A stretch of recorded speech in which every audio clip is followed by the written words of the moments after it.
Pour te donner envie de lire Maxime Superpuissante, volume 2, je vais te lire un extrait du chapitre 11 qui s'appelle « Début de tempête ».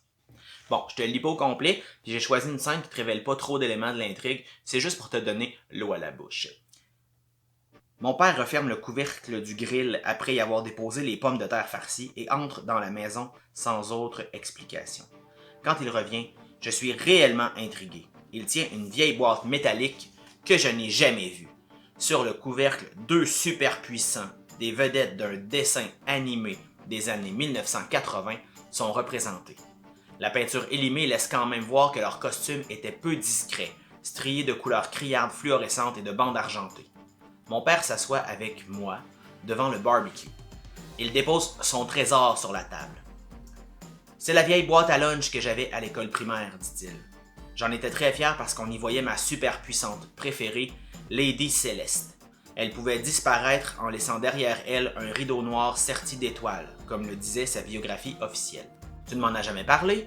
Je pensais que le héros préféré de ton enfance, c'était Capitaine Fracasse. Lui, c'était ma figurine favorite. C'est vrai, mais Lady Céleste, elle était spéciale. Et quel est le lien entre ta réaction face à mes super pouvoirs et ta vieille boîte à lunch? J'avais une affection particulière pour cette super puissante pour une raison très simple, Mamaxou. Attends, j'ouvre mon coffre à souvenirs, tu vas voir ce qui s'y trouve. Il soulève le couvercle et sort une panoplie de lettres manuscrites. Il y a aussi un médaillon représentant une demi-étoile sur fond noir et une photo. On y voit mon père, qui doit avoir 6 ou 7 ans, avec Lady Céleste. Elle est là, en chair et en os, avec son costume fuchsia bariolé d'argent. Un loup lui cache les yeux. Ses longs cheveux blancs, d'une pâleur lunaire, sont attachés en queue de cheval, comme les miens. Il y a aussi un garçon un peu plus vieux avec eux. Il doit être âgé de 10 ou 11 ans.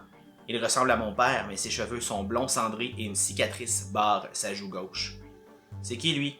Mon aîné, Mathieu. Ton frère? Tu ne m'as jamais dit que tu avais... J'avais, Maxime. Tu as raison d'utiliser le passé.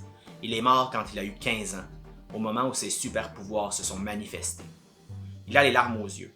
Je comprends que cette tragédie l'affecte encore beaucoup, plusieurs années plus tard. C'est à cause de lui que tu as réagi ainsi? Pas que ça, ma belle-fille. Regarde à l'arrière de la photo.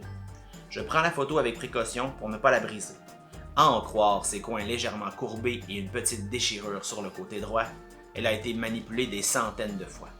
Je la retourne et je suis surprise de voir qu'il s'y trouve un message. Pour mes fils, Mathis et Mathieu, avec tout mon amour, maman. Un peu plus bas, j'aperçois une signature de Lady Céleste, un L et un C agrémentés de plusieurs fioritures. Je lève les yeux vers mon père, totalement déstabilisé.